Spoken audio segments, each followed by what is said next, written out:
Good morning and welcome to the second annual Net Zero Finance Summit. In order to incentivize developing emerging economies to make the right choices for us globally, we need to be providing capital that is at least an order of magnitude, perhaps even more, greater than what is currently being discussed. We need to at least treble or quadruple the amount of grants that are offered to make the numbers add up, so as to be able to have half a chance in hell of meeting the commitments that we say we have made at COP26 and that we are making within other environmental goals. We bandy around this term ESG a fair chunk.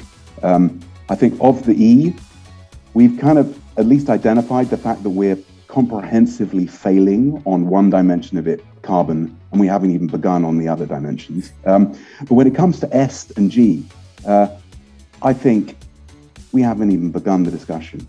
What COVID has shown us is that we've got with mRNA vaccines, we got the potential to be vaccinating the world's poorest of the poor for malaria. We got a fundamental shift in global inequality that we could unlock with new technologies to distribute power, productivity. We're doing nothing on that stuff for a just transition. And if I think that by just focusing on climate tech, we're addressing these bigger challenges which are unfolding around us right now, with the food crisis as the first wave of it that's going to hit us, we are mistaken. I think there's a much bigger arena where we got to deploy tech with the intent to solve these problems, and climate tech is just the start.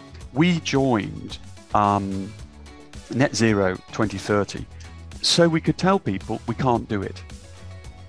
Not what most businesses are doing. Ooh, we've signed up and now we're there and we've done it and we can join the club and all pat ourselves on the back. We signed it up because it's not possible, because we make things out of steel.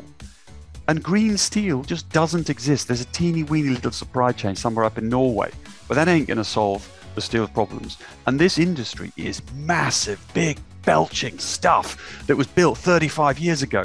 And it's not going to be a question of just turning on the wind turbine and it'll all be fine. It's big fundamental industrial reshaping of how we make stuff. And that needs banks, and it needs governments to come together to build this foundation of commodities in a green way.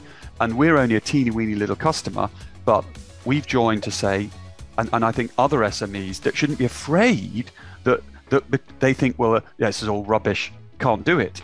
Well, join because you want to do it, and then join the thing saying, well, we need to do more because otherwise we're just going to be kidding ourselves. Even if we manage to keep global warming well below 2 degrees, that will have an impact on the return expectations of different types of sources of energy. If we do manage to manage a coherent transition to a low carbon economy, clear growth projected by Mercer in renewable energy, whereas deterioration in the value of fossil fuels as part of that transition, which then helps bring this to life for investors.